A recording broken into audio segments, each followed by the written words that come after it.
Consulting Group. Date Thursday, June 10, 2021, 10 a.m. to 12 noon at TV3 at Desawe, Kanda, Accra. This forum will be live on TV3 and on 3FM 92.7. Media partners: Onuya TV, Onuya 95.1 FM, Connect FM 97.1 in Takoradi, Akuma FM 87.9 in Kumasi, and on 3news.com.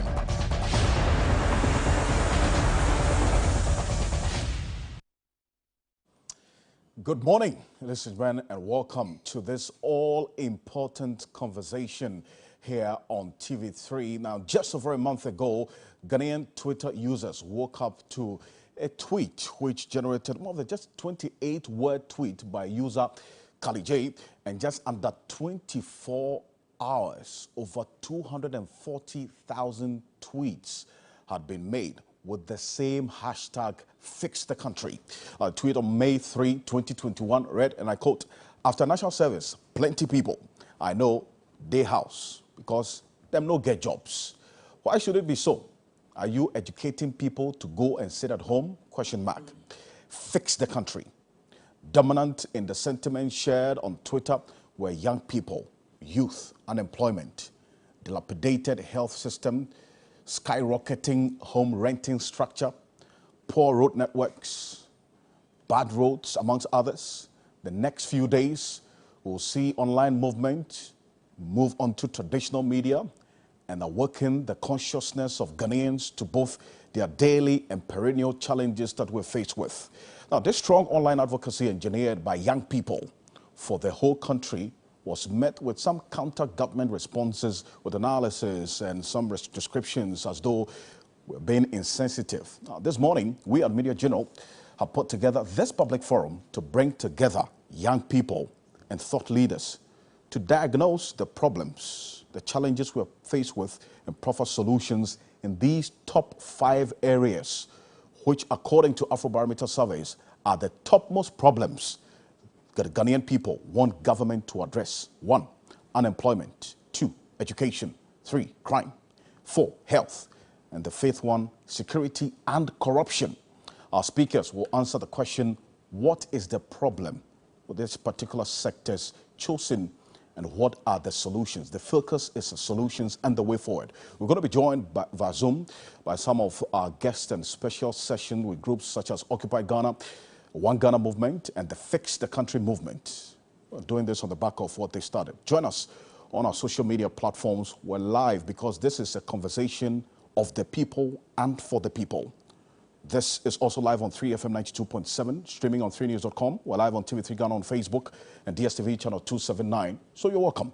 Let's get on talking, and you can tweet us as well. The hashtag we're using for this conversation this morning is hashtag Fixing Ghana. Hashtag Fixing Ghana Forum, hashtag Fixing Ghana Forum, and then the hashtag Fix the Country as well. So, ladies and gentlemen, thank you so much for joining us. Stay with us for the next 2 hours. We're having a conversation that bothers on all of us as a people. My name is Alfred Okanse. Welcome to the Fixing Ghana Forum here on TV3. We're live on 3FM 92.7 as well. Let's get our introductory remarks from the General Manager, News and Current Affairs here at Media Journal, Mr. Seda Mufori. Thank you so much for joining us. Mr. Mufori. Thank you. Good morning. On behalf of the Group CEO of Media General, Beatrice Ajimai, I welcome our distinguished panel and our esteemed audiences, those joining us on TV3, on radio at 3FM 92.7, on the internet by our website 3news.com, and then also across our social media platforms. I welcome you all to this very important forum, which is on the theme, Fixing Ghana. Whose job is it and how?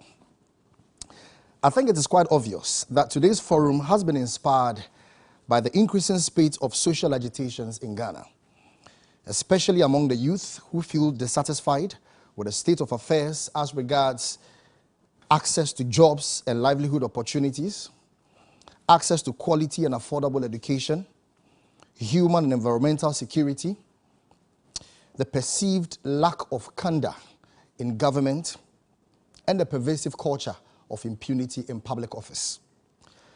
As the leading television station in Ghana, TV3 has been consistent in leveraging its unmatched reach and influence to engage various sections of the public on topical issues which are germane to the times. And so today we have brought together thought leaders to help us diagnose what it is about Ghana that needs fixing, and also for us to identify our individual and collective responsibilities in getting the job done and done properly. We are grateful for the support that we have enjoyed from our partners and corporate institutions over the years, institutions such as Star Ghana.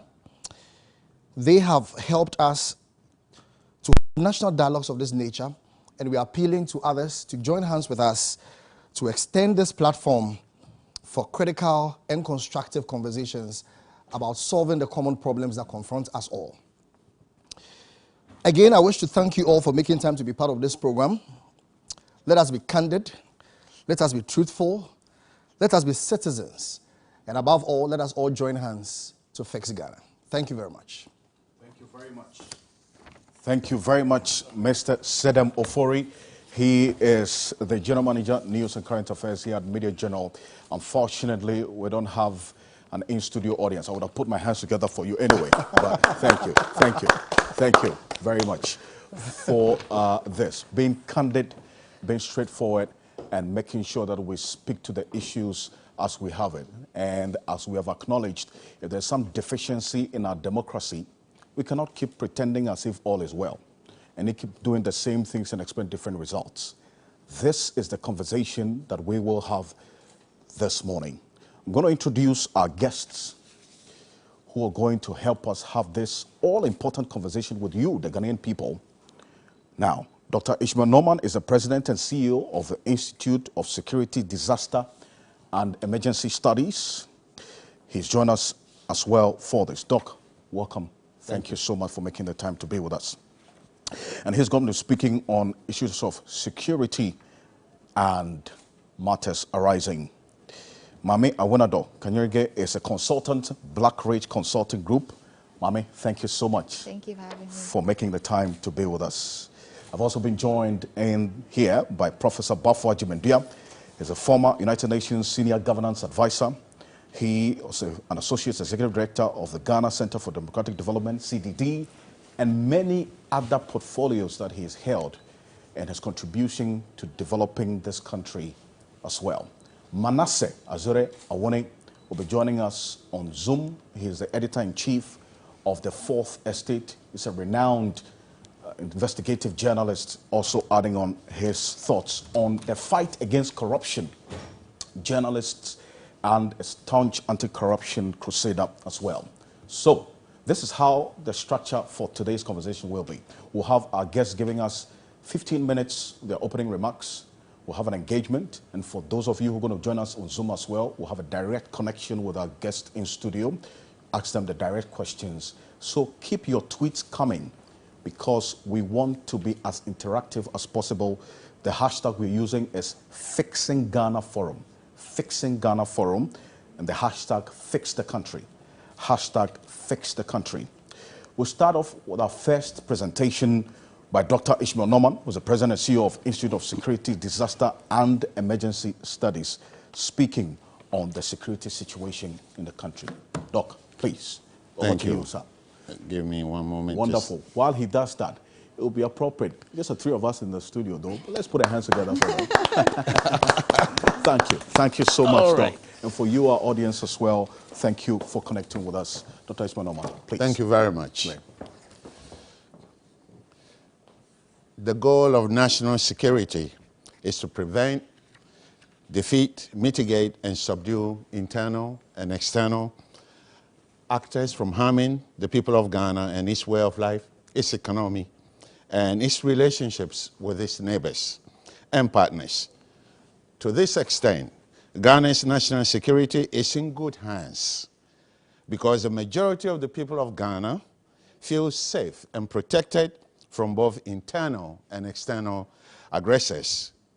Granted, there are always enemies of progress who are determined to undermine the safety that we feel and the human security that we enjoy. There is a saying in managing complex systems: which goes like this: if it is not broken, don't fix it. Ladies and gentlemen, Ghana's national security structure is not broken. It is almost wholesome. It is very straightforward to those who understand it, those who study it, and those who work in that system. The national security structure cannot be so simple that every Kojo Mensah and Ahonfe Baba will be able to predict how it conducts its protective duties. Although the new national security strategy aims at the whole of government and whole of society approach, it is about complete exclusivity. It is not about complete exclusivity, but rather a greater degree of inclusivity. However, when it comes to its operations and its staff, exclusivity is a key word. It is about how to safeguard and insulate the nation from external and internal threats. It is about excluding harm, evil people from the righteous majority. National security is not about economic and social systems, although these are dimensions and extensions of what national security is. We all know that Ghana's economy has been broken for a very long time. We, as an economic entity, Ghana has been limping on one leg also for a very long time, thanks in part to COVID-19. This is a fact which is acknowledged by all presidents and leaders of government, by each administration, and most importantly, we, the people. Therefore, if Ghana is broken, each one of us holds the broken pieces in our individual hands. If Galamsey threatens our water bodies, our rivers, forest reserves, and livelihoods, it is because we allowed it. If those downstream of the polluted rivers cannot get fresh water to drink, it is because we created it. Ladies and gentlemen, let us fix the broken chalice of Ghana by fixing ourselves first. My topic today is an effective national security system and the Galamsey problem. As I said in the introduction, Ghana's national security structure works well for the most part, but it could be better. It is hoped that the operationalization of the national security strategy will go a long way to even improve the administration of national security in Ghana. So what is the structure of national security in Ghana? After reviewing the national security structure of the USA, UK, Gambia, Nigeria, and comparing these with that of Ghana, I noticed that the national security structure of Ghana is consistent with international and regional best practices. What is the organogram? In each of these common law nations, the president as a commander-in-chief is at the top of that power totem pole, followed by the Minister of National Security, who is followed by the National Security Coordinator. In a corporate setting, the chairman is the president. The CEO is the Minister of National Security. The Chief Operating Officer is the National Security Coordinator. This model is found in just about every institution in Ghana and everywhere. Below the National Security Coordinator are the Director Generals of the intelligence agencies such as the Army, the Police, Fire Service, Immigration, and so on and so forth, that fall under the national security umbrella. What are the gaps? In doing a SWOT analysis, we have to look at the strengths, weaknesses, opportunities, and threats. And we have to rely on the legislative construct. 1992 Constitution, Article 83, 84, and National Security Intelligence Act 20, Act 1030. Weakness number one, parliamentary oversight. It's not there. the people's representatives cannot simply audit national security activities, except the Parliamentary Select Committee on Defense and Interior. That limited group do not represent the rest of the people. So that window has to be opened wider.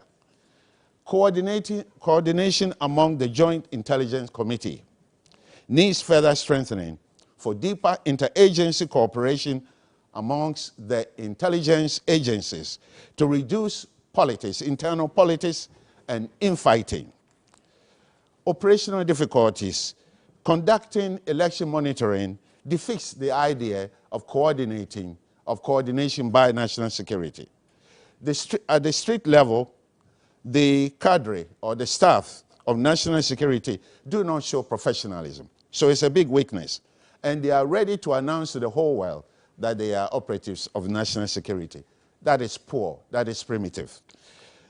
And on August of 2020, the Honorable Minister, Honorable Kandapa, told us that the reason why Bureau of National Investigation became National Intelligence Bureau under Section 2 of Act 1030 was to show a paradigm shift from street-level investigations and arrests, intimidation of journalists, intimidation of citizens, and to become an intelligence gathering organization. Let me ask the Honorable Minister, why did we have City TV saga, if in fact national security has moved from street level to intelligence gathering? How can national security redeem itself? Opportunities. National security organization has to move away in reality, not just in verbiage, from street level investigations to intelligence gathering. If it will have to focus on gathering of internal and external intelligence, such as providing raw data and other types of information on the degradation of Ghana's river bodies due to galamsey mining. The National Intelligence Bureau would have to collect toxicological data on the level of exposure of Ghanaians living in the mining areas to mercury, to cyanide, and other carcinogenic and volatile organic compounds that cause cancer, birth defects. This could be done in collaboration with the universities and research institutions in Ghana. There is no doubt galamsey mining has contaminated and continues to contaminate the people of this nation with serious public health consequences, the effect of which may last for the next 10 to 20 years, perhaps. National security will have to do its job really, really well, because the West African sub-region is going through serious upheaval. It has to continue to infiltrate, foil terrorist attacks, coordinate with the army, police, immigration to have such offenders arrested and prosecuted. On this score, I can say that national security has achieved a lot of successes, which we may not know about. And it should continue to do it, because Ghana has been spared of terrorist attacks, but we need to watch the northern part of our country really, really well in consideration of the developments in Burkina Faso and other parts of the countries in the Maghreb, and as well as in the Volta region. Now, what are the processes that needs to be put in place in order to achieve a more formidable, a more acceptable national security structure? The minister administratively needs to cause changes by adapting and creating internal structures and controls that shall support the development of the capabilities of his staff, routines and processes, standard operating procedures necessary to give full faith and credit to Act 1030 of 2020, which is in consonance with Articles 83, 84 of the 1992 Constitution. The National Security Minister ought to cause changes that reflect the expectations of the public in terms of its perception of national security entity, by fixing the perception issues as being a center for intimidation and unbridled display of brutish force. Organizational theories have professed that one effective way to change perception is to create rhetorical devices in communication to mobilize support and minimize resistance to change. The national security apparatus will do well to accept before the nation, and this has to be done by the minister, as part of truth-telling, as part of ethical truth-telling, that both the national security and intelligence agencies drop the ball over their watch and timely warning of the severity of Galamsey threat to this nation and the damage. We need to be told the truth. It needs to be recognized that the environmental shock of Galamsey, of Ayawaso West Wagon, the arrest and beating of Caleb and Zoe of City TV, unresolved murders, rising rate of crime, now have compelled the Minister of National Security to administratively reconfigure the agency and refocus it on the core mandate of preventing terror, abuse of Ghanaians' natural resources, abuse of Ghanaians' liberties, crime, insurrection, economic sabotage, and threats to the nation. The minister will do well to provide a schemata of interpretation when adverse events happen without dodging the issues, but meet the press, meet the public, and explain, apologize where need be, and recompense victims if the situation calls for such actions. To this extent, I call on the minister personally to do needs assessment of all the communities in the Galamsey areas that have been affected and find a way to recompense them, the farmers. Their livelihoods needs to be improved. To achieve these goals, national security needs to have competent employees, competent security operatives who can engage in critical thinking and analysis of emerging threats and events. So what are the threats to national security apparatus itself? A liberal reading of the preamble of purpose of the Act of Act 1030 of 2020 appears to raise the issue of a standing force separate from administrative employees, separate from those secondary to national security. Such a standing force may not be in consonance with the 1992 Constitution, Article 83 and 84. The standing force is not only required at the national level, but also at the regional level and at the district level. And we have seen from Ayawaso West Wagon what the standing force can do. It will get out of control. So we have to be strict to the constitutional and legislative construct of national security. National security is very vulnerable to the temptation of becoming a regime security.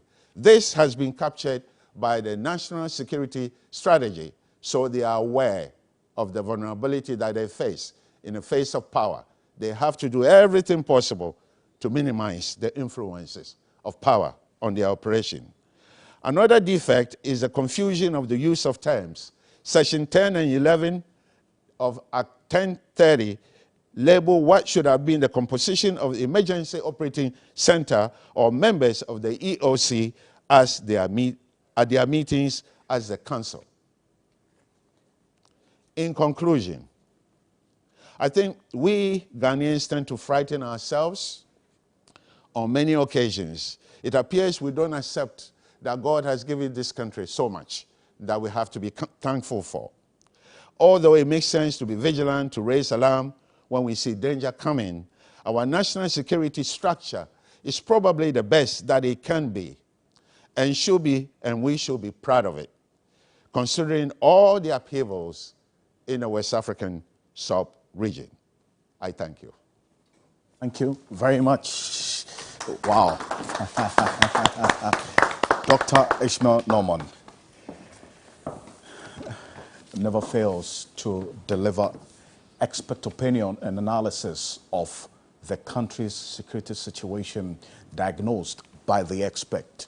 as we have it, proposing solutions on the way forward. And we are identifying the problems, defining it, and proposing solutions that are practical and which the people know already. And a lot of the things that he says they know already. It comes now to the commitment to actually doing what we already know. A few takeaways from Dr. Ishmael Norman's presentation. Ghana's security structure is not broken.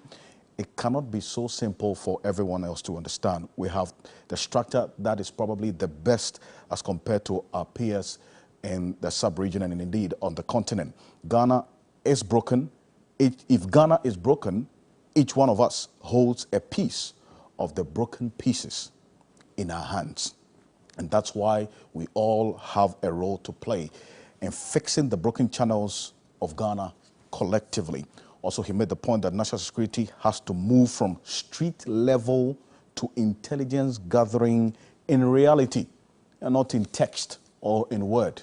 At least the few instances gone by shows us that they are still on the streets anyway. The street-minded mentality has not been purged from the national security. And finally, the national security minister must fix the perception issues about their modus operandi being all about the use of brute force. And we'll come back with some questions as well. And for those of you who are connecting with us virtually, keep your questions, your reactions, and your concerns coming in. The hashtag we're using is Fixing Ghana Forum, the hashtag Fixing Ghana Forum. And our next issue from security, obviously, say that the devil finds work for the idle hands.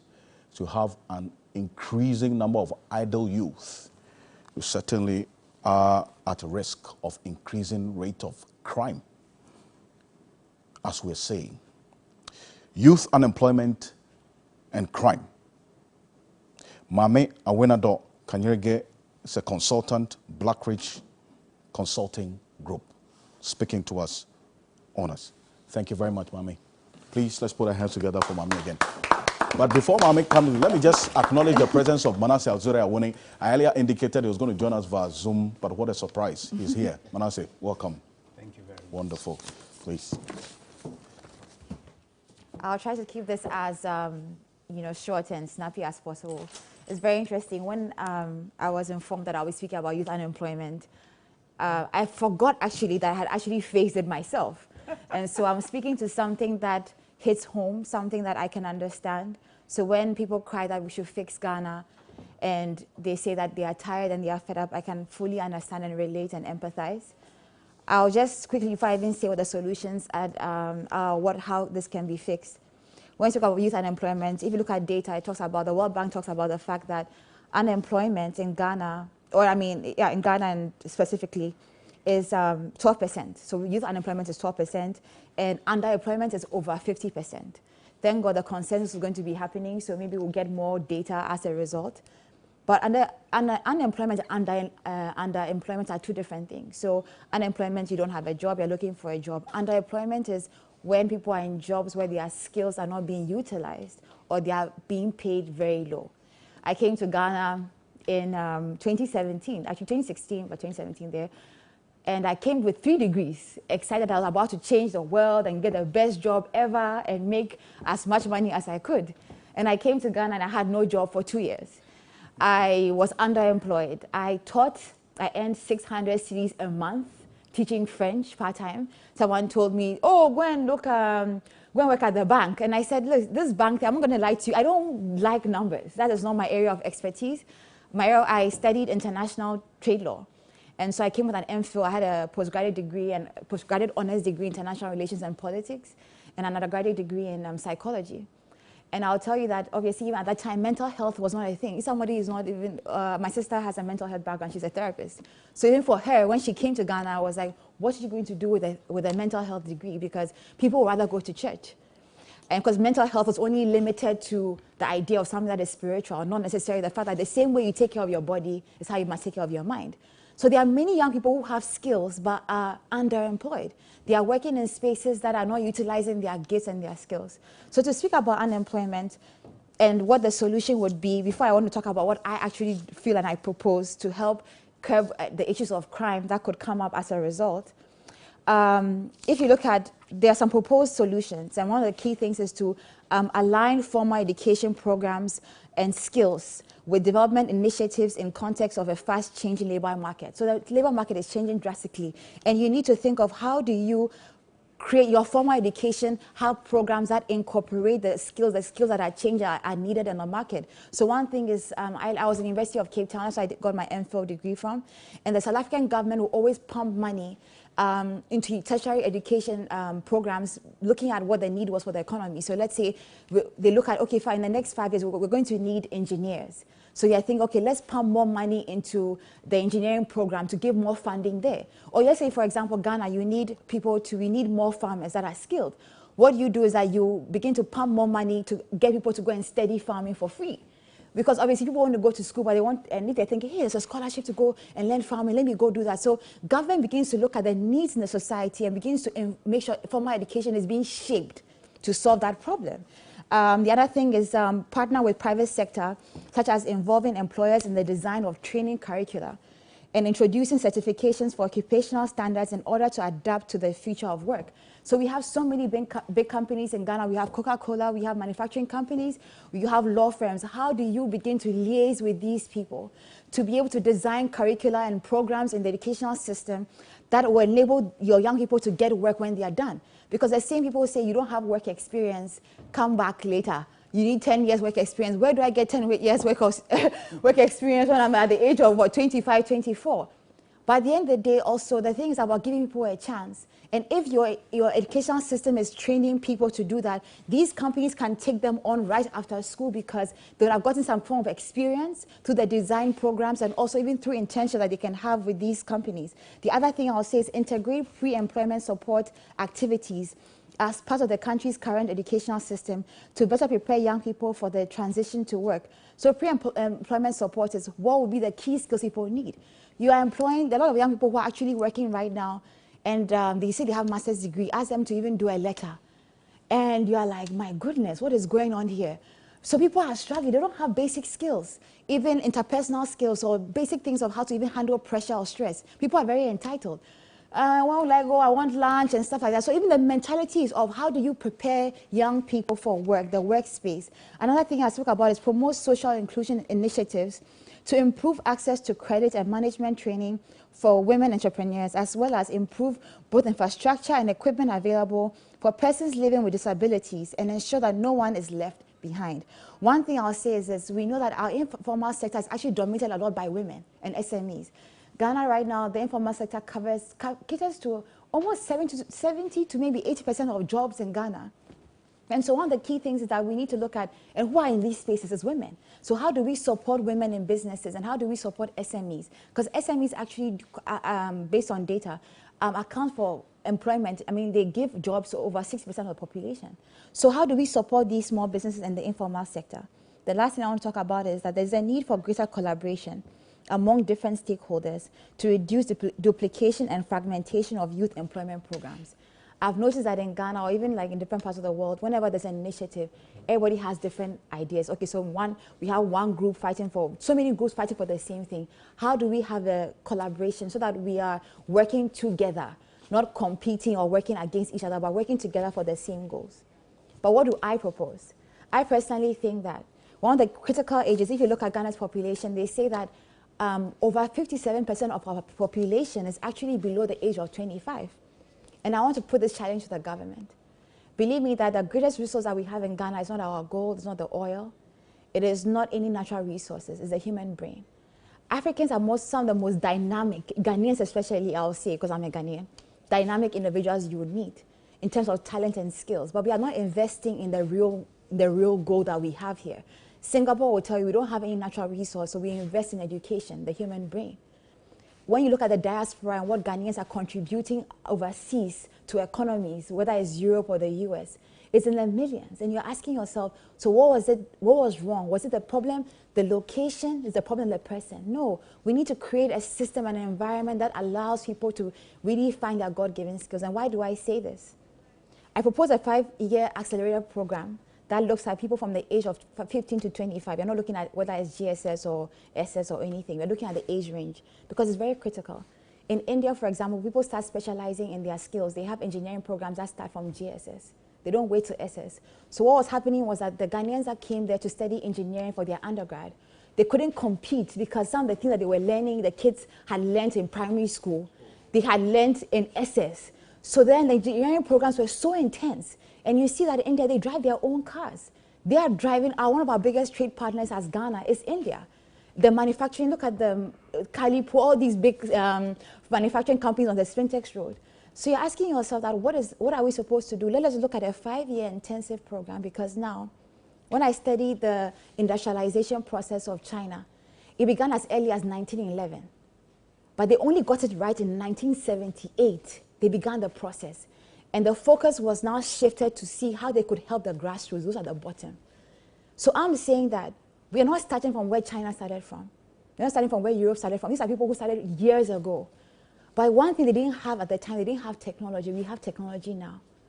Our young people, within the space of 5 years, can do extremely well if we can create an ecosystem that allows for people to find their skills very early. And we begin to invest in that. And why am I saying this? Because I personally was one of the below average people. I went to Holy Child, and then when they have the order of merit, I was on the last but one list. And they'll put it out when the boys are coming, so everybody will know. And I'm not even ashamed to tell you this on TV. And I'll tell you one story. I left Holy Child, finishing WASI. I had an F in math.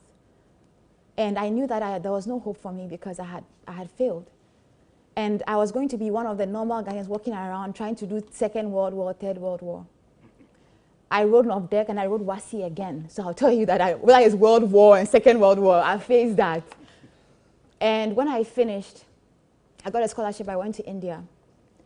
And I knew that I left Ghana believing I was a below average student because the educational system told me that.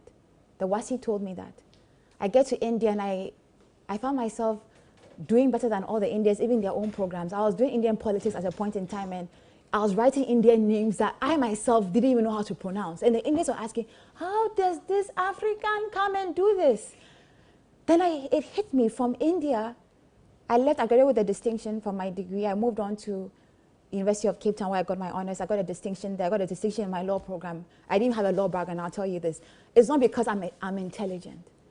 It's because sometimes we have to create a system to bring out people's skills. And I know that as a Ghanaian, we have to create an environment for our youth to be able to thrive and find their gifts. The best and most talented Ghanaian students are sleeping under bridges. They're on cyber, they're on the net trying to do 419, 419, what do you call it these days? Sakawa, all these things. In America, when a 12-year-old hacks a national or federal system, they give them a job quickly in the government. This is what we should be doing. We should start rewarding, not titles like master's degree, PhD. Let's reward people who can produce results. Let's begin to say, what can people produce so that we can reward that? So that if you have an accelerated program, you see, Nkrumah said something, he said, we don't look to the east, we don't look to the west, we look forward. Ghana, we don't have, and Africa doesn't have anybody who has ever experienced a history like we have had. But we have an opportunity to create something that nobody has ever seen before. In a time of technology, we can take our youth, the real resource, the human mind, and transform it with an accelerated program within 5 years. And I tell you this, and I'm proposing this to the government so they will take it seriously. We can share all the details, but how do we take people from the age of 15 to 25 who make up the majority of the population and change their lives? And so talk about crime. One thing our wrongdoing is that sometimes it's just doing, sometimes it's even doing the right thing at the wrong time. Because in some places, if you look at it, what may be a crime in one place may not be a crime in another place. But sometimes people have energy. Misplaced energy, misplaced focus leads to crime, especially for young people. Let's take that energy, let's take that focus and place it in a place where we can give our people skills. And I'll end with one thing. Face Ghana is not a one-day movement. It's a generational movement. This is a generation that must take Ghana to the next place because we don't want the next generation to come and curse us. We have created a system over the years through whether it's colonization, neo-colonization, of not understanding that it is not by copying other systems that we develop. Development is not buildings. It is people. It is that the man who couldn't eat 3 times a day can eat 3 times because of development, not having skyscrapers that people cannot even afford their rent and everything. So all I propose is that for unemployment to be dealt with, let's look at Ghana's real resource. Our real resource is the youth. their energy, their mental capacity, and that is the way forward for Fix Ghana, for a generational movement. Thank you very much. Thank you. Thank you very much. Wonderful, wonderful. Thank you so much. And for this one, Mame Awinado Kanyege. She is a consultant, Blackridge Consulting Group. How do we prepare the youth for the world of work beyond the degrees and the masters? And what a way to have a young person talk about unemployment who has had an experience with being unemployed for a period before. They say experience is the best teacher. And we decided to choose a young person to speak about youth unemployment, to reflect the current issues on the ground as practically as possible, as we are confronted with, so we see the way for providing practical solutions, straight to the point, and if only the ears that have to listen will listen and eventually do what is expected. Thank you so much, Mami. Appreciate it for this one. Our next conversation, and let me just say this, that we are trending on Twitter, number 3. A reflection of how people-centered this conversation is. And we appreciate that those of you who are connecting with us across all social media platforms. Keep the tweets coming in. It's extremely important that we amplify our voices through this platform to make our concerns and reflecting the views of the people heard. The hashtag we're using is Fixing Ghana Forum, the hashtag Fixing Ghana Forum, also the hashtag Fixing the Country as well. Integrity in governance, taking the social contract seriously. We go into an election, surrender our power, our resources, pay our taxes to government to execute development on our behalf and help them to be comfortable so they can think about the solutions to the problems that we're faced with. Are we having the end result of our social contract with the ruling class? Professor Bafo Ajimendia is going to speak to us on this one. He is a former United Nations Senior Governance Advisor. He was an Associate Executive Director, Ghana Center for Democratic Development, CDD, an independent public policy think tank, which he co-founded in 1998. He continues to serve on the Center's Board of Governors. Professor Bafo Ajimendia studied at the University of Cape Coast and a number of portfolios that he has held in this country, contributing to development in many ways. Professor Bafo Ajimendia speaks on integrity in governance, taking the social contract seriously. Please, round of applause for him. Thank you very much, Kansi, and it's a pleasure to be in the company of my distinguished panelists. To the question posed by the theme, fixing Ghana, whose job it is and how, I think it's easy and convenient to point quickly to the government. Indeed, many Ghanaians will say it's the president's job to fix the country. After all, we elected him and entrusted the state with all its assets and liabilities to his care. We give the president and his appointees all the comforts they need so they can fix our problems towards achieving a future of peace and prosperity. While such a reaction to the question is appropriate, it's too myopic. It's one-sided in the context of the social contract between the governor, the government, and the governed citizens in a democratic governance. And as we have in our country, this takes two sides to tango, so to speak. The social contract requires an active citizenry that demands transparency and accountability from government. And this is exactly what President Nana Akufo-Addo said on his inauguration, that the governed should be citizens and not spectators. Nonetheless, the president is elected to lead, and leadership has his own unique requirements and responsibilities, including, above all, to lead and show the way. That's why many Ghanaians look up to the government in times of need. Today, the youth in particular are shouting aloud to fix the country. Americans will say, if it's not broken, then don't fix it. But surely something is broken in our country, and the mantra of the youth to fix the country reflects a growing frustration with the realities of our existence, including particularly the political system and performance of politicians.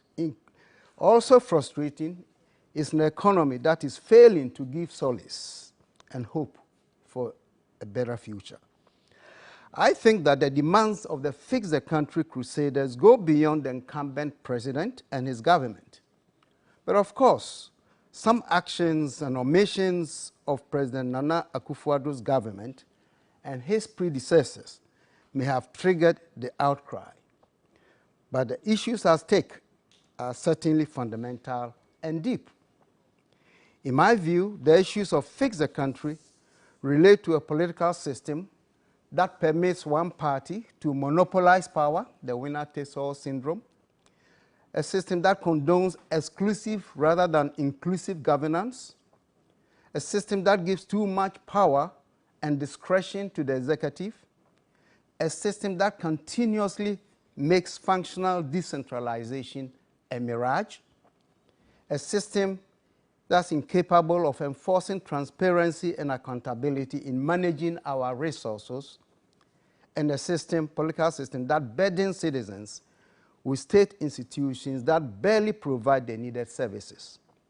So the cumulative impact of these negativities in governance on the economy and development as a whole has been telling, as it complicates and worsens an economy that remains essentially neo-colonial and almost totally dependent. We therefore have an economy that thrives on deficit financing, leading to ever-growing indebtedness, economy that is unable to create jobs for the teeming young population, as Mami just narrated, economy that's upended by unimpeded corruption, an economy that's incapable of providing the needed development infrastructure, economy that is making young people lose hope in the future of their country. I wish to emphasize that the situation we face today wasn't created today.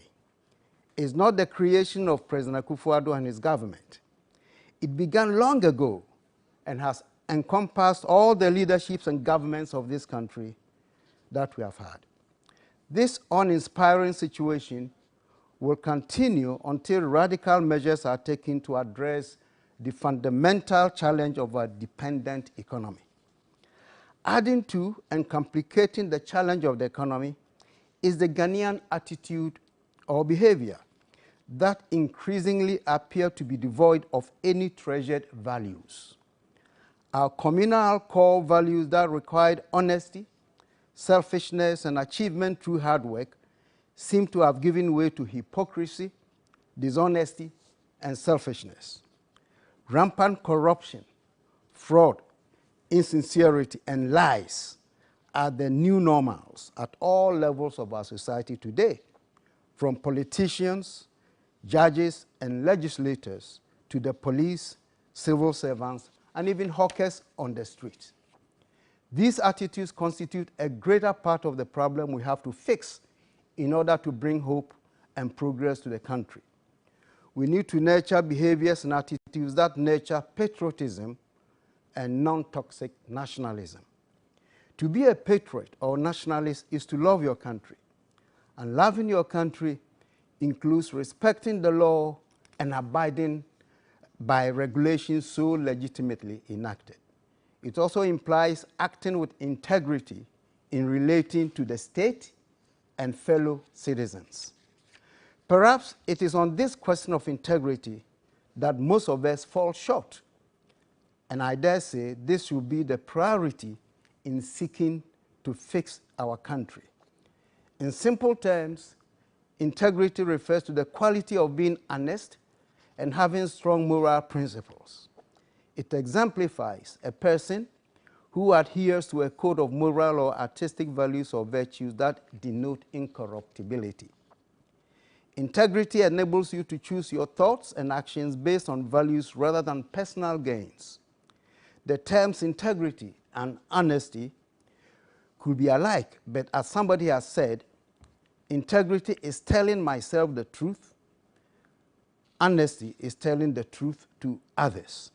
Here I ask, Ghanaians, do we tell ourselves the truth and tell others the truth? Where both leadership and citizens lack integrity, a nation can easily fall.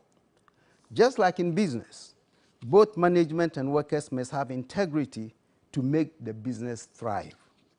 That's why Warren Buffett, one of the world's richest men, admonishes that in looking for people to hire in his business, look for 3 qualities: integrity, intelligence, and energy. If they don't have the first, which is integrity, the 2 others will kill you. We should note that most of the countries we admire as models for development maintain high levels of integrity among public officials and citizens alike. A high respect and indiscriminate enforcement of the law in these countries has produced patriotic citizens. We should therefore take the social contract seriously as we move forward to addressing the challenges we face.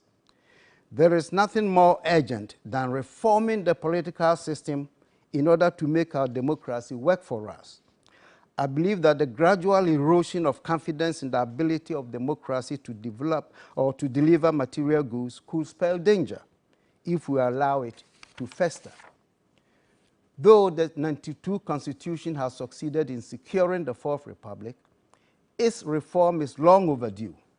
Key areas of reforms were mapped by the Constitutional Review Committee back in 2010 and have been reiterated by a number of civil society groups, particularly the think tanks that we have in the country. To sum up, I wish to reiterate the points I made earlier about what fix the country should be about.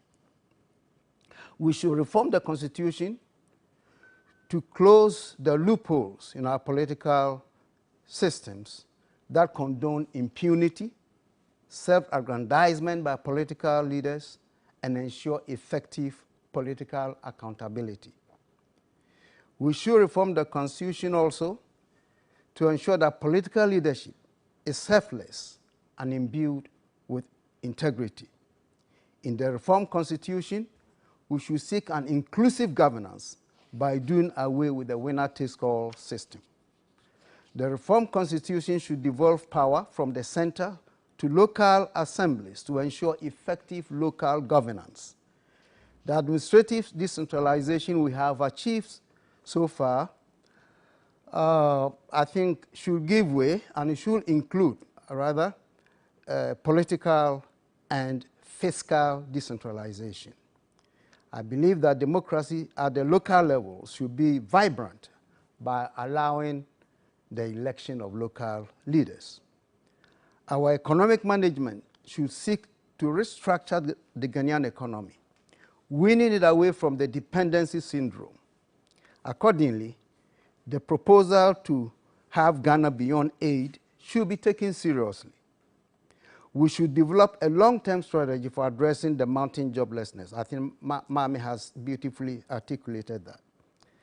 And finally, I think there's a need for attitudinal change in the country among Ghanaians. That should be of utmost priority. And the orientation or education program at all levels of society is an imperative.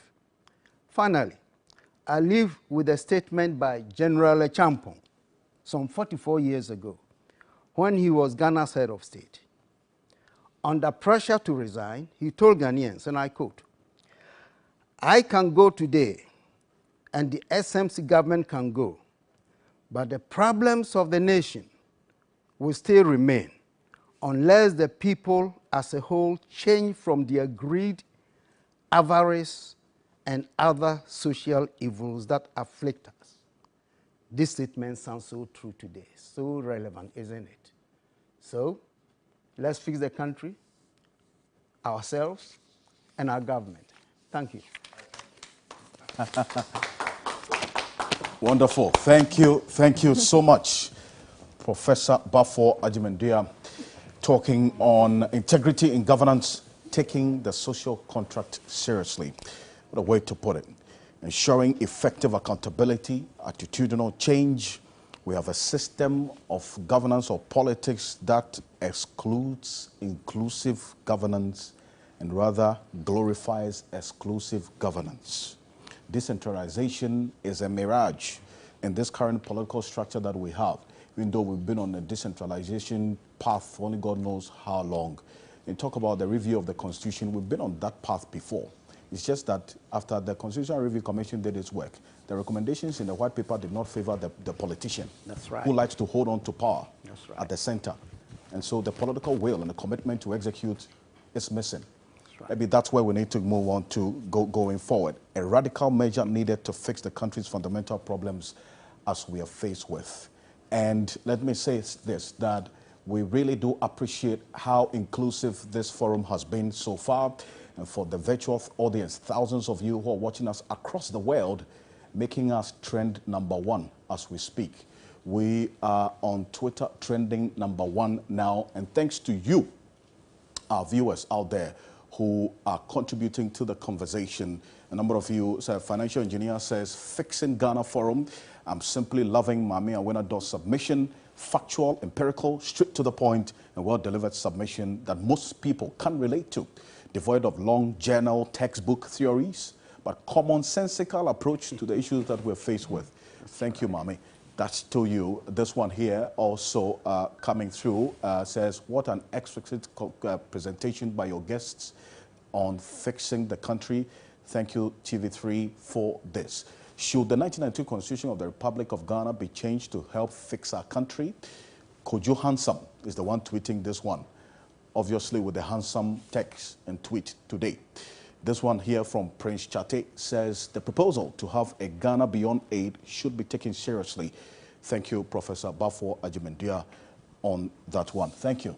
Thank you so much for those of you who are sending thousands of the tweets. I'm going to be reading them intermittently as we go on in the forum, but I thank you so much as well for making us trend #1.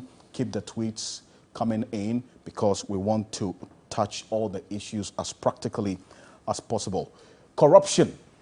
If there is no integrity in our governance, obviously it gives room for corruption and abuse of power in government.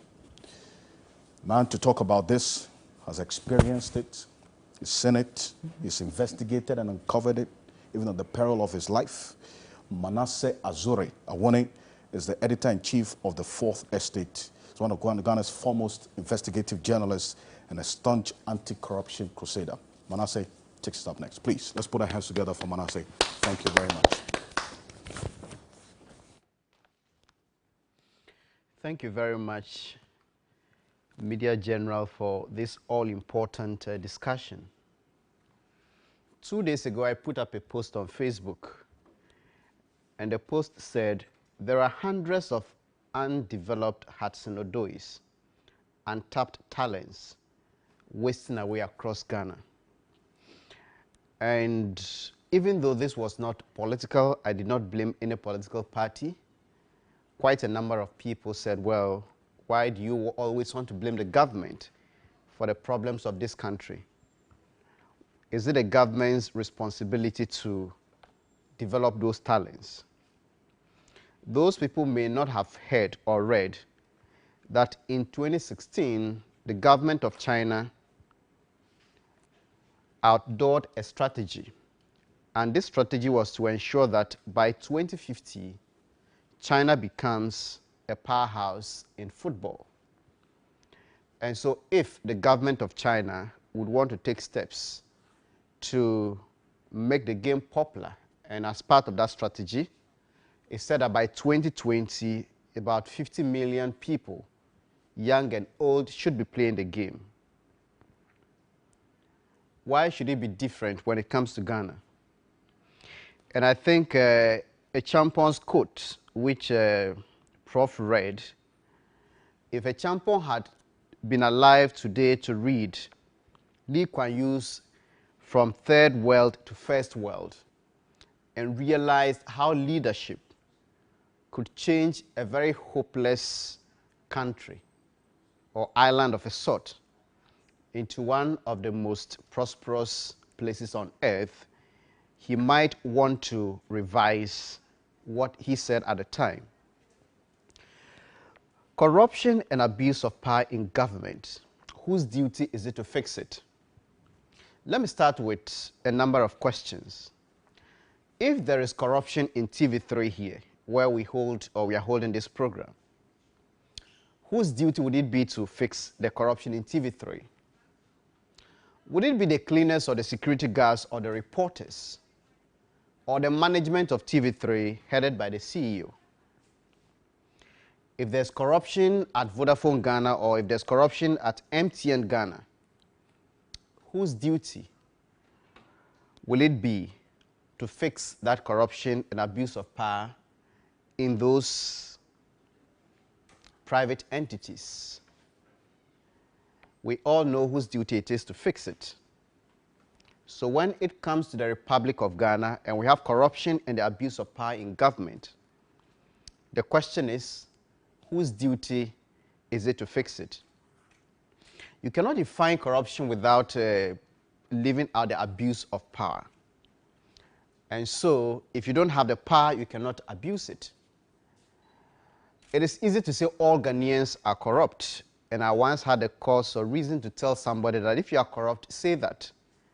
But don't roast your money and then stuff it in the mouth of those farmers in, let's say, Bunkurugu or a certain village in the eastern region who don't have water, who don't have electricity, who don't have anything. And the only time they are remembered is when it is time to vote. I agree to some extent that quite a number of people are partakers and victims of corruption. Quite a number of people. But when it comes to fighting it, I would say it is the responsibility of the government. And there are two main forms of corruption. We have the petty corruption and we have the grand corruption.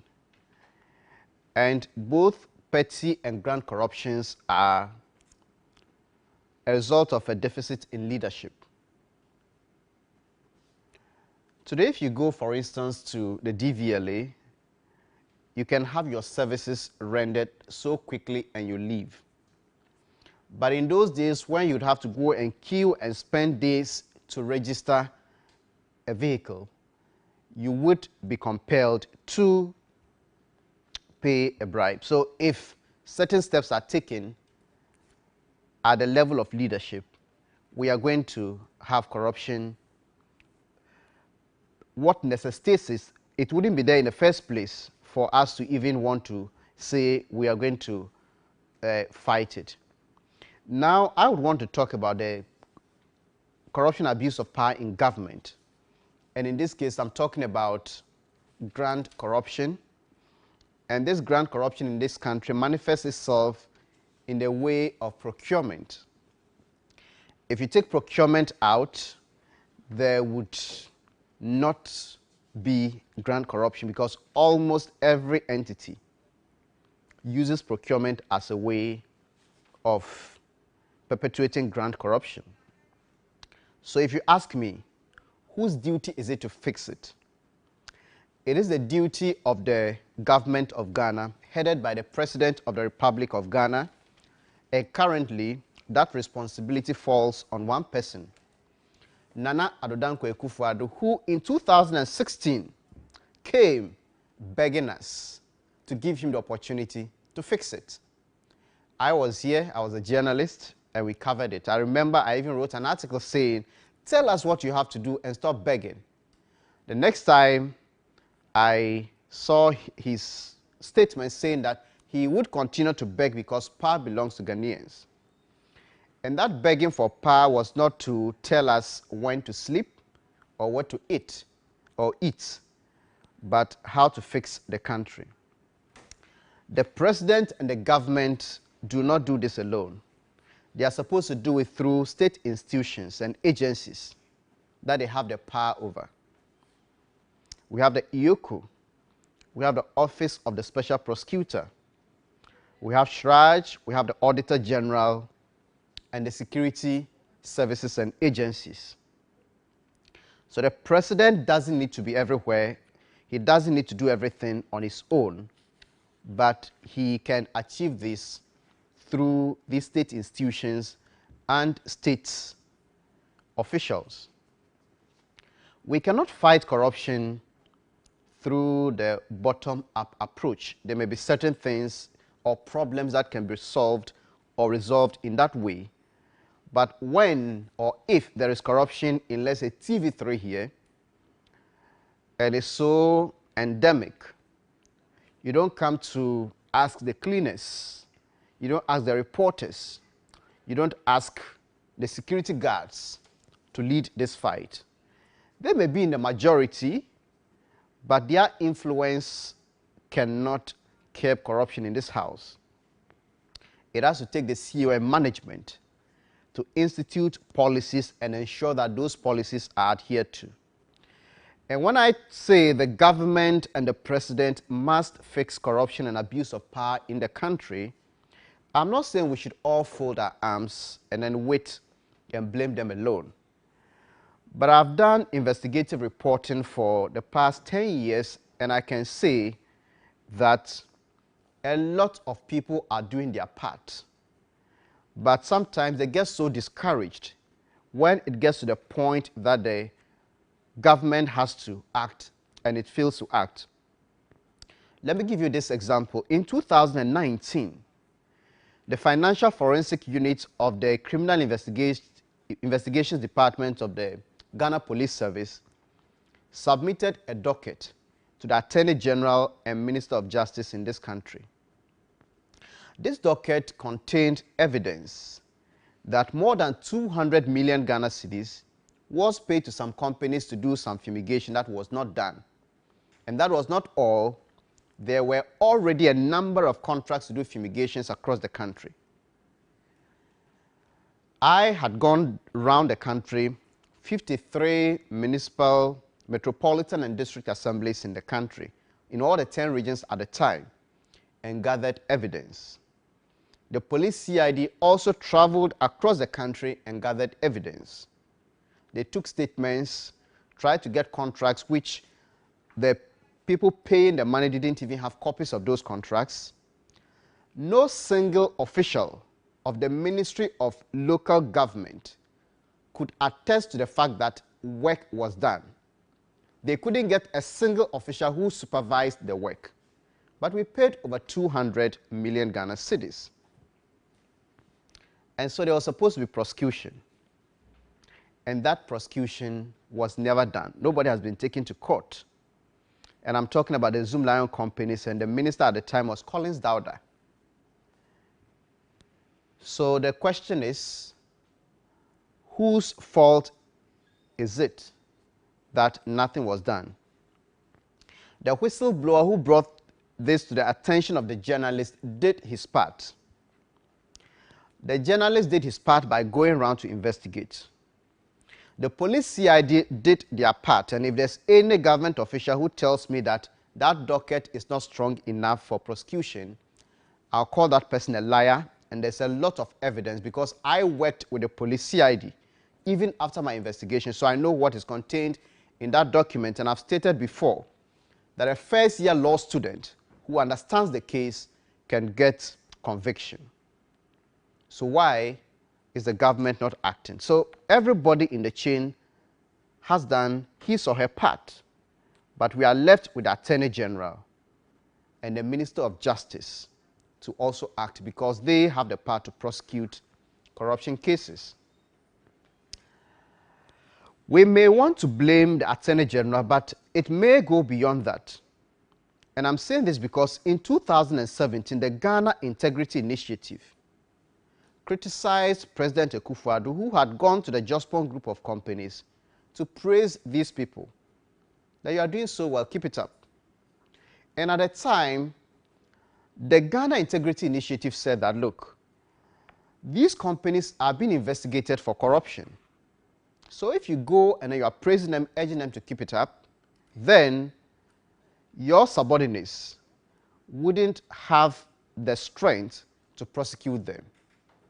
And so from 2019 till date, when that docket is still gathering dust, I am not surprised because at the very top, there hasn't been that support. We can also look at it in a different way. Beyond the executive, there are also other independent or supposedly independent state institutions that are supposed to act. What support do they get?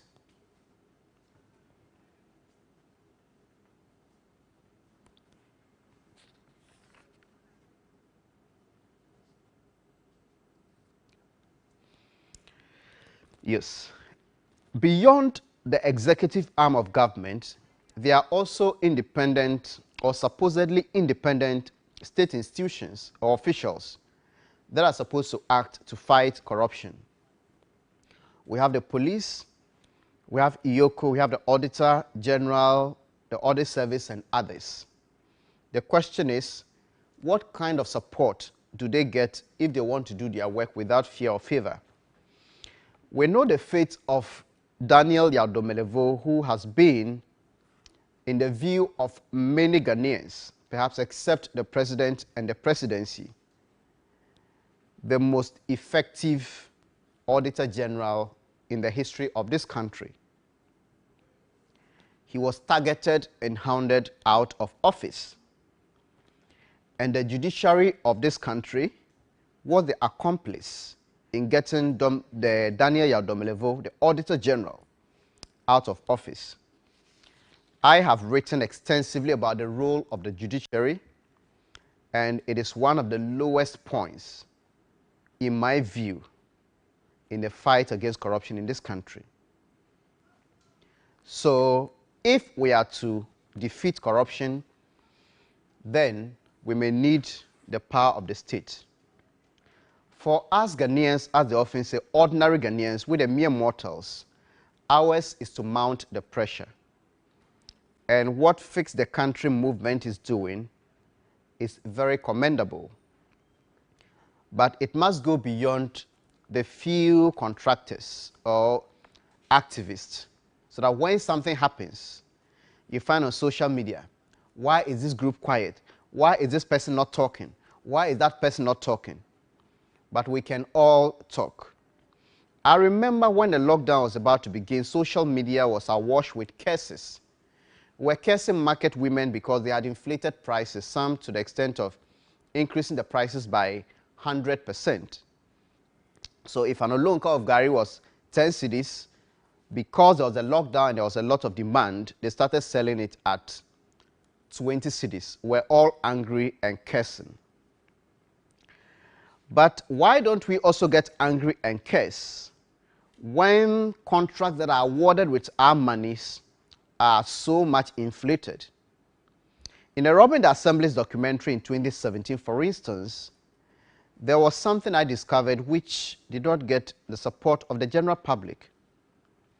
We were supposed to procure waste bins, a $74 million contract, and as part of that, we were supposed to procure 900,000 bin liners. Those polythene or rubbers we put in refuse bins so that it doesn't get sticky. When I was doing the investigation, I realized that this company that was supplying, one of the Jospon companies, it was selling a piece to the general public at 98 pesewas, less than 1 cedi, and I was buying 500 pieces. But to the government of Ghana, it was selling a piece at 67 Ghana cedis. So that contract that should have been less than 900,000 or 1 million cedis was 63 million Ghana cedis. But to the general public, this was a bicycle. A bicycle and Sika. So nobody seemed to care. So we will never get angels to lead us in this country.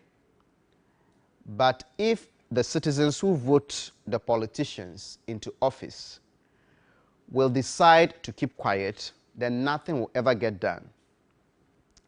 And for those who still think that the government led by the president cannot defeat corruption, I have a simple solution in the how to do it.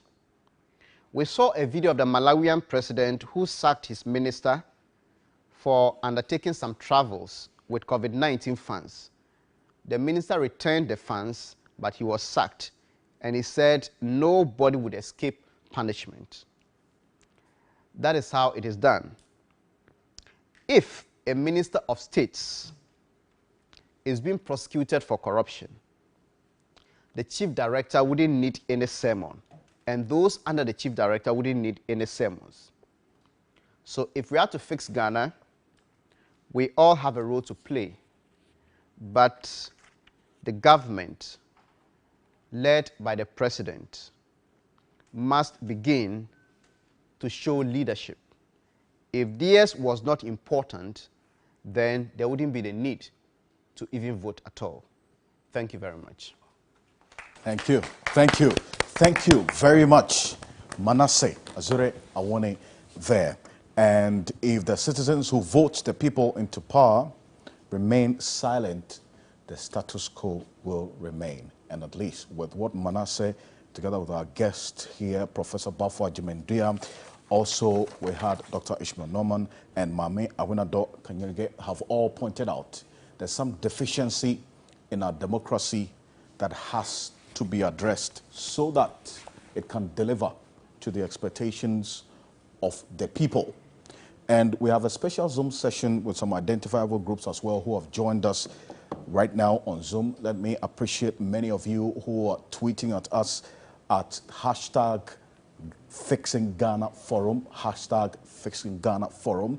We're still trending #1. And thank you to you, our viewers and our listeners on TV3 and on 3FM 92.7 all across the world, on TV3 Ghana on Facebook, also on DSTV channel 279 and all across the world on 3news.com. We have been joined by Justice Abdullah. He's a private legal practitioner, he's a lecturer, and also with One Ghana Movement. And also Emily Nyero is with One Ghana Movement. Felicity Nelson is with the Fix the Country as well. And thank you so much for joining us, ladies and gentlemen. Mr. Lawyer, can you hear me? Good morning to you. Yes, indeed, I can hear you. Good morning. Fantastic. 1 minute to you. And watching and listening to our guest, what is the way forward? Your thoughts from the One Ghana Movement perspective. Yeah, thank you so much. I have listened to Dr. Norman, and I did listen to my good friend Manasseh Azure, and I'm indeed inspired that not all is lost yet. We do have a long way to go, but there is indeed hope at the end of the tunnel. And we at One Ghana Movement believe that we can change the destiny of this country if we all work together and put our wheels on deck. The story and the narrative can change, and it will change indeed, giving the renewed sense of hope and patriotism that we are all bringing onto, in particular, the fight against corruption and the zeal to develop this country. We believe that renewed sense of urgency and the input being made by the youth of this country. Lately, if you listen across the media landscape, everyone is singing the same song. And that song is the patriotic song. The media in particular has been at the forefront of this, even though they've been bastardized and being vilified by exceptions of various political personalities. But it stands to reason that we have a good chance to change the story of Mother Ghana. And for One Ghana Movement, we will never stop at any single minute to push this agenda. We will put every resources that we have, our human capital, as well as any other resources that we have, to the disposal of this country to ensure that we get to the point that we need to get to. Now, having said that, we do believe that corruption has been with us for quite some time. And we do believe that we have a very good opportunity with the necessary laws available at this moment to fight the canker of corruption and decadence. We do not think that we need new laws. Our belief, first of all, is that the one thing that lacks and that has allowed the perpetuation of corruption in particular and all forms of decadence in this country has always been the political will. The political will has been the biggest bone, the biggest being in the fight against corruption. We were hoping that with the incoming of the Office of the Special Prosecutor, the narrative was going to change in this angle as well. Unfortunately, a lot of things happened, for which reason we are not there yet. However, we do not think that it is all lost yet because there are still enough opportunities. We did not think that we needed the Office of Special Prosecutor anyway to get to where we need to get to. However, the complement of the Office of the Special Prosecutor can only make things better for us. Certainly. We do admit that the decoupling of the Office of the Attorney General and the Minister of Justice was the biggest, was probably the biggest solution to the fight against corruption. Wonderful. But that would have been the only way out, indeed, because we also admit that the appointment of the security agencies by members of the executive, in particular the president, is also part to blame for the problem. Justice Abdullahi, thank you very much for this. And I really, really do appreciate your input. And certainly the solution has to start from the top. If the rottenness starts from the top, you cannot expect the solution to start from the tail. We all have a role to play, but greater responsibility lies with leadership. Absolutely. Thank you. Thank you so much. Absolutely. Let me go on to Felicity Nelson with Fix the Country. Felicity, thank you so much for joining us on Zoom. Hi. Justice Abdullahi, don't leave us as yet. Felicity, let's go to you now. Having followed the conversation, where do we go from here? Where next? Felicity. Okay, so first of all, I just kind of want to say that we, as a country, so I guess my first question is, this conversation that we're having, who are we speaking to? Because the main people that need to be listening are the people in positions of power, so the leadership. They're the ones that we need to be speaking, they're the ones that need to be listening. And I'm wondering how many of them are watching, or if they're even bothering to tune in and pay attention to the things being said. Having said that, I don't think that this is good that we have this forum and that we're having this conversation, but we need to open it up. So in terms of the things that we've said, a lot of people have said great things on the forum, but the masses, how do we amplify their voices? In order to be able to fix the country, we need to engage the masses, because fix the country means different things to different people. So the problems that might plague me are not necessarily the problem that plagues someone living in a remote village or a child going to school under a tree. That it means different things to different people. So we need to ensure that at every level we're consulting with the people, and we're ensuring that we don't just make it a very limited conversation where maybe we have members of the elite or middle class people dominating the conversation, because the masses are not middle class. The masses, that's not where the masses are. So I think it's extremely important that the government and people in positions of power start a process of engaging the masses. So it could be in the form of some kind of one of the things that we're actually asking for is some kind of truth and reconciliation process. So usually think about in terms of if there's like a military regime and you want to speak about the injustices that have occurred under a military. Well, we're not just talking about that. We're talking about injustice. We want people to be able to talk about injustices within the health sector system, people who have maybe lost their kids. Those people need to tell their stories. It's not just about stats, it's about putting human faces to these stories, so that people in positions of power understand the sense of the urgency in addressing the problems. We need them to, if you're talking about people, maybe their working conditions, the fact that people don't have, are not being paid living wages that they can live on, rent control, the problems in rent control, how people are suffering under rent advances. So I want us to, for us at Fix the Country, the reason why we've shied away from providing like a definitive list is because we can't provide a definitive list. That is not our role. We are a call to action. We're asking that government sits up and listens and attempts to engage with the masses, with the public, and has a whole process of listening. They need to take their time to really properly listen. But of course, I don't understand why you would want to be in a leadership capacity if you don't know the things that need to be fixed. So that's even a problem on its own. But let's just leave that. But let's just focus on the fact that they need to start listening to the people and start putting measures in place. So it's not if decentralizing the listening process. If they can go around the country to build manifestos, I want them to apply the same kind of mechanisms to going around the country to listening to people what the issues are. But people have peculiar issues that they're dealing with. Very important point that you make there, Felicity, and really appreciate the conversation that Fix the Country has started. And in fact, that's the basis for this forum that we're having today.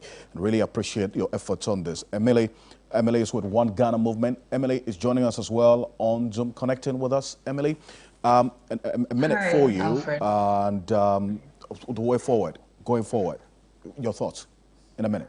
Okay, so the way forward, we're talking about the various sectors and what the problems are.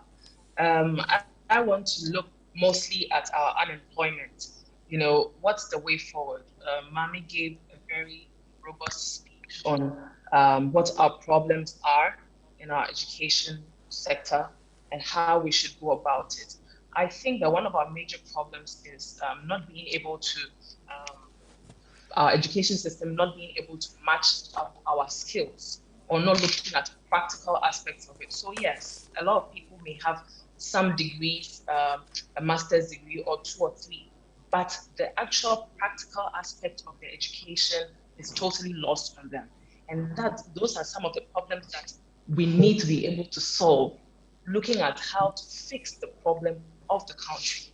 If we're able to solve problems in various sectors, also like Felicity said, to go to the grassroots, to be able to engage the people on the ground, to speak to them, to find out what are the basic needs of the people. Again, like she said, as a ruling leader, you should know what the needs of the people are. So Absolutely. if you do not know that, that is a problem on its own. But then to be able to speak to the people, if it's town hall meetings you are going to have, to get to the people, speak to them, find out what's the needs of each people in whatever sector it is, that will help us. We always talk about entrepreneurship and we make it seem like it's something very easy, something everyone can go into. But the entrepreneurs will tell you it is not an easy thing to do. It's a very difficult task. So again, Mami mentioned SMEs being empowered.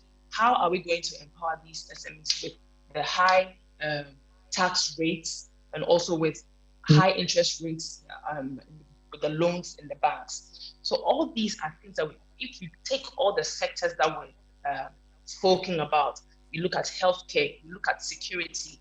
In the past week, we've had a number of people report about armed robbery situations in their homes, in their offices, even out on the streets as they are moving about their day-to-day life. We cannot sit and say that the national security system of Ghana is robust, is great, and it can be compared to other security systems all over the world. Yes, but what is the actual situation on the ground? What are the people feeling? How are we living our day-to-day lives with the security system? We don't feel safe. So we cannot just throw rhetoric about and say, oh, it's safe and our security system is good. If it's good, it should be able to translate into the lives of the people. So these are the systems that need to be built for us in Ghana to be able to have a good quality of life. That's what we mean. We at One Ghana Movement support this fix the country. You know, when you talk about fixing the country, these are all the things that look at when you talk about fixing the country. Giving the people a good quality of life. Absolutely. I appreciate you. Thank you so much for your thoughts in contributing to this all-important conversation. Emily Nyer, Acting Executive Director of the One Ghana Movement, also joining us, some identifiable groups. And to you, our audience, virtual audience, thousands of you who have been tweeting, texting, and sharing this link, thank you so much for ensuring that we reach as many people, thousands of people across the world as possible. And we've been trending on #1 on Twitter. Let the conversation continue. and make sure that we are able to stay on the trends. Thank you so much, Dr. Ishmael Norman, for coming, President and CEO, Institute of Security, Disaster and Emergency Studies. Also, thank you to you, Mami Awunado Kanyege. Thank you so much, consultant, that's Blackbridge Consulting Group. And also Professor Bafwa Jimendia is a former UN Senior Governance Advisor as well, and Manasseh Azure Awone, investigative journalist and the editor-in-chief of the Fourth Estate. And to you, ladies and gentlemen out there, certainly we all know there's a lot of work to be done. The most secure democracy, they say, is that which is able to meet the basic needs of its people. And as it stands now, from what we have heard and what you see, there's a lot that has to be done to meet the basic needs of the people. Thank you for staying with us here. There's news coming up with Komla Dom. My name is Alfred Okanse. On behalf of the team, we appreciate you being part of this conversation. Do have a good afternoon.